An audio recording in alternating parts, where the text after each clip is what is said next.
कुछ और पहलू कर लेते हैं। जी हाँ, बात बीजेपी की कौमी चौपाल। ये क्या है कौमी चौपाल, और वो यूपी में हो रही है क्या? हाँ जी, यूपी में हो रही है। लोकसभा चुनाव में अब कुछ महीने ही बचे हैं और इससे ठीक पहले बीजेपी ने अपने पारंपरिक एजेंडा हिंदुत्व से उठकर मुसलमान मतदाताओं से जुड़ने की कोशिश कर रही है। अपने मिशन 2024 के तहत बीजेपी ने फरवरी की शुरुआत कौमी चौपाल के साथ करने का प्लान बनाया है और पश्चिमी यूपी से बीजेपी ने इसकी शुरुआत भी कर दी है। कौमी चौपाल 2024 में धमाल। 2024 का चुनाव, बीजेपी का नया दाव। बीजेपी चौकस, मुस्लिम आबादी पर फोकस। सबका साथ, सबका विकास। कौम की बात, कौम के साथ। मुस्लिम समुदाय को बीजेपी से जोड़ने के लिए अल्पसंख्यक मोर्चा लगातार काम कर रहा है। मुस्लिम महिलाओं के बीच शुक्रिया मोदी भाईजान कार्यक्रम के बाद अब ग्रामीण इलाके में कौमी चौपाल की शुरुआत की गई है, जिसका आगाज पश्चिमी यूपी से किया गया है। जानकारी के मुताबिक पूरे प्रदेश के 4000 से ज्यादा गाँव में कौम की बात कौम के साथ नाम से चौपाल लगाए जाएंगे। कौमी चौपाल के जरिए लोगों को केंद्र की मोदी सरकार और योगी सरकार की तरफ से मुस्लिमों के लिए किए जा रहे कार्य से वाकिफ कराया जाएगा। भारतीय जनता पार्टी अल्पसंख्यक मोर्चे के द्वारा मुजफ्फरनगर में कौमी चौपाल की शुरुआत हो रही है, जिसके अंदर हम 41 ऐसे गांवों के अंदर जो मुस्लिम बाहुल्य हैं और खासतौर से 23 लोकसभाओं के अंदर, जहां हम भारतीय जनता पार्टी की योजनाओं के बारे में किसानों को, मुसलमानों को और गांव के उन सम्मानित लोगों को बताने का काम करेंगे कि भारतीय जनता पार्टी सरकार के अंदर जो बदलाव आया है, जो तस्वीर बदली है उत्तर प्रदेश की, उनको बताने का और समझाने की बात करेंगे। बीजेपी पर आरोप लगते हैं कि वो अपनी राजनीतिक प्रक्रिया में मुसलमानों को सही से भागीदार नहीं बनाती, लेकिन बीजेपी इन आरोपों को नकारती रही है। पार्टी इस दिशा में आगे बढ़ रही है, जहां वो लोकसभा चुनाव से पहले उत्तर प्रदेश में कौमी चौपाल के जरिए मुस्लिम मतदाताओं के बीच अपनी पहुंच बढ़ाने की जुगत में जुट गई है। तो इन्होंने टारगेट यही किया है, उत्तर प्रदेश के जो मुस्लिम बाहुल गांव हैं वहां पे ये अपना पेनिट्रेशन करें। अब चूंकि पसमानदा और सूफी सम्मेलन वगैरह में बीजेपी को उतना रिस्पांस मिला नहीं, जो मेरी जानकारी है, इसलिए ये कौमी चौपाल की कोशिश की है। चूंकि पार्टी ने पहले से गांव चलो अभियान चला रखा, उसी का हिस्सा कौमी चौपाल भी बन गया है। बीजेपी सूफी सम्मेलन और आउटरीच प्रोग्राम भी आयोजित करने की तैयारी में है, जिन्हें खास तौर पर अल्पसंख्यक आबादी को आकर्षित करने के लिए बनाया गया है। बीजेपी का जोर अल्पसंख्यक समुदाय की चिंताओं से जुड़ना और संभाव की भावना पैदा करने पर है। इन कार्यक्रमों में सरकारी पहल को लेकर जागरूकता भी फैलाई जाएगी। बीजेपी नेता इसके तहत मुस्लिम समुदाय के बीच जाकर सरकारी योजनाओं के बारे में बताएंगे। उनका फोकस ये संदेश पहुंचाने पर होगा कि नरेंद्र मोदी की सरकार और उसकी योजनाओं में किसी के साथ भेदभाव नहीं किया जाता है। बीजेपी सरकार सबका साथ और सबका विकास के फंडामेंटल प्रिंसिपल की रणनीति पर काम करती नजर आ रही है और टारगेट पर यूपी की सभी 80 सीटें हैं। ब्यूरो रिपोर्ट, जी मीडिया।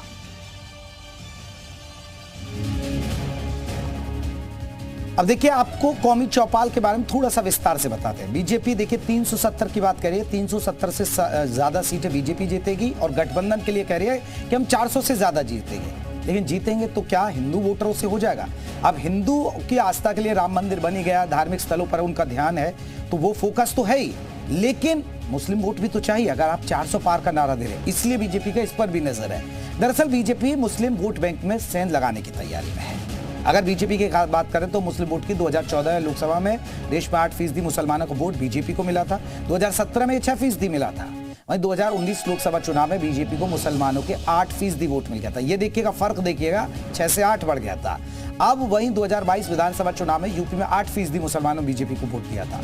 तो वोट परसेंटेज मुसलमानों का बीजेपी को मिला है, बढ़ा है, और बीजेपी चाह रही है कि ये वोट परसेंटेज बढ़ जाए, तो इसमें बुरा क्या है? और यही है, आप 400 का नारा दे रहे हैं तो आपको कुछ ना कुछ करना ही पड़ेगा, यानी हर वर्ग को साथ कर चलना पड़ेगा। चलिए आगे बढ़ते हैं। विपक्ष भले ही बीजेपी पर यह आरोप लगाती रहे कि वो सिर्फ हिंदुओं की पार्टी है, लेकिन मोदी सरकार सबका साथ, सबका विकास और सबके विश्वास की नीति पर काम करती है और मोदी की योजनाओं से सबका विकास भी हो रहा है। सबका साथ सबका विकास में क्या है? जैसे उज्ज्वला योजना, घर घर गैस पहुंचाना। जनधन योजना यानी आपके अकाउंट बहुत खुले, पहले तो बैंकिंग होती नहीं थी, ग्रामीण क्षेत्रों में बहुत ना के बराबर थे। आवास योजना, जो गांव गरीब किसान जो गरीब हैं उनको आवास योजना दी गई। आयुष्मान भारत योजना, जो आपको कार्ड मिल रहा है, आयुष्मान कार्ड योजना मिल रही है। स्वच्छ भारत अभियान चलाया। मेक इन इंडिया की बात कही गई कि जो ज्यादा से ज्यादा जो चीजें वो यहाँ बने और खरीदी जाए और बेची जाए। स्मार्ट सिटी मिशन, जो शहर हैं साफ सुथरे होने चाहिए, सफाई की बात उन्होंने कही। सुकन्या समृद्धि योजना, ये बहुत महत्वपूर्ण है, बेटियों के लिए, लाडलियों के लिए ये योजना।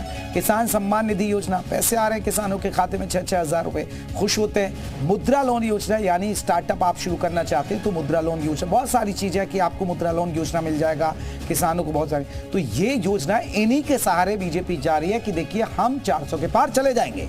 आगे बढ़ते हैं, अब महिला वोटर की बात कर लेते हैं। जी हाँ, आधी आबादी को साधने की तैयारी बीजेपी का प्लान है, क्योंकि आपको ने देखा होगा ज्यादातर आपके भी घर में जो तमाम महिलाएं होंगी उसमें से ज्यादातर महिलाएं मोदी की फैन है, यानी वो बीजेपी को लाइक करती हैं और इसलिए बीजेपी कहीं ना कहीं ये कोशिश कर रही है। दरअसल 2024 के लोकसभा चुनाव में महिला वोटरों की अहमियत बढ़ गई है। सभी दल इन साइलेंट वोटरों को लुभाने में जुटे हैं। बीजेपी ने भी आधी आबादी को साधने के लिए पूरी ताकत लगा दी है।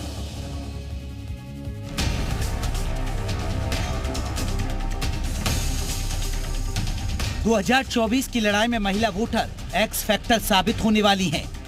ऐसा इसलिए क्योंकि बीजेपी ने यूपी में महिला वोटरों को साधने के लिए जो ब्लूप्रिंट तैयार किया है वो विपक्ष की परेशानी बढ़ा सकता है। बीजेपी अब साइलेंट वोटरों को फ्रंट फुट पर लाकर चुनावी दंगल जीतना चाहती है। यूपी में शक्ति वंदन अभियान के जरिए बीजेपी महिलाओं को साधने की कवायद में जुटी है। इसी कड़ी में गोरखपुर में आयोजित शक्ति वंदन अभियान में सीएम योगी ने हिस्सा लिया।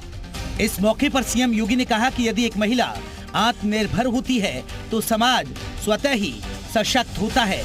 जिस समाज में महिला सशक्त होती है उस समाज को आगे बढ़ने से कोई नहीं रोक सकता। अगर एक महिला आत्मनिर्भर होती है, सशक्त होती है, तो परिवार स्वतः ही आत्मनिर्भर और सशक्त हो जाता है।